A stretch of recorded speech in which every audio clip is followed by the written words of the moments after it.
Good morning, Besh. It's Sunday, so manimbata ninyo. I'm just done getting ready and okay. So I got my coffee and I got my wallet. So I'm ready to go. Let's go. Changer. Changer.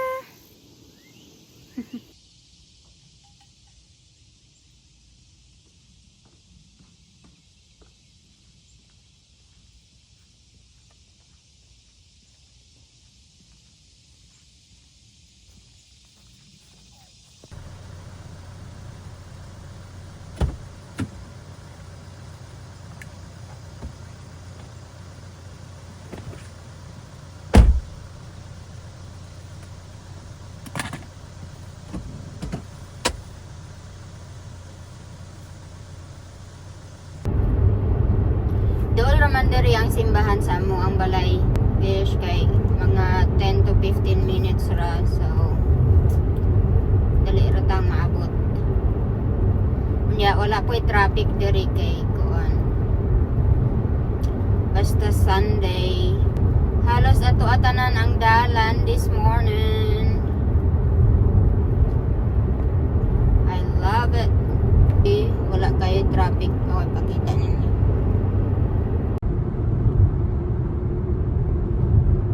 Diba? Daily traffic. Hapit na ta mga besh.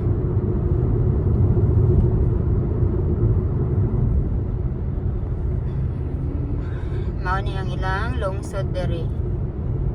Gamay ra kaayo.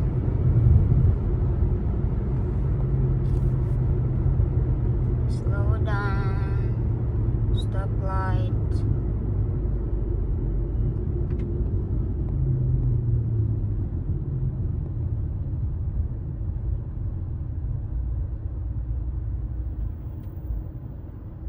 Okay, naabot na ta. See you later. So, hi again mga bestie. Bago ra ko naabot gikan sa church. Inya kay wala man ko na mahaw ganiya pagikan. Munang gigutom kay kog maayo. Munang karon mamahaw ta ninyo.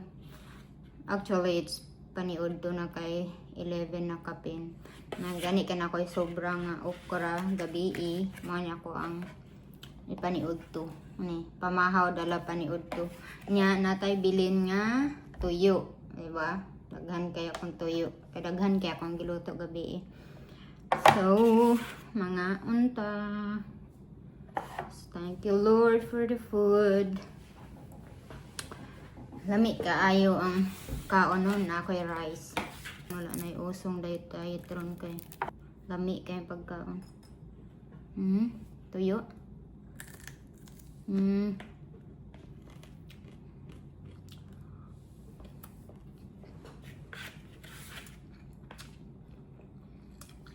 Fresh kayo nga okra gikan sa kuan sa farm.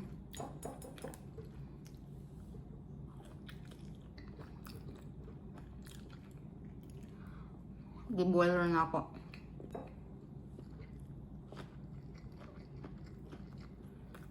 Nindot kaya ang message ni Pastor ganiya kay about sa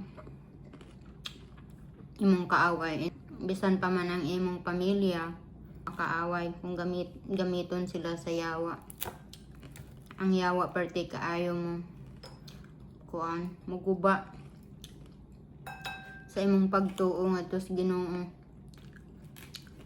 Munang gamiton niya ang mga suod nimong higala, mga igsuon, ginikanan, mga besh. So, kung moabot man jud na nga panahon nga gamiton sa yawa ang inyong pamilya, sa inyong mga anak pa na ayaw jud mog kawalag pagtuo sa Ginoo kay siya man ang musagang anang tanan. Dili jud na malampuson ang dautan sa iyahang mga daotang binuhatan. Basta naara kay pagtuo sa Ginoo. Na-try na dyan na ako mga besh. So,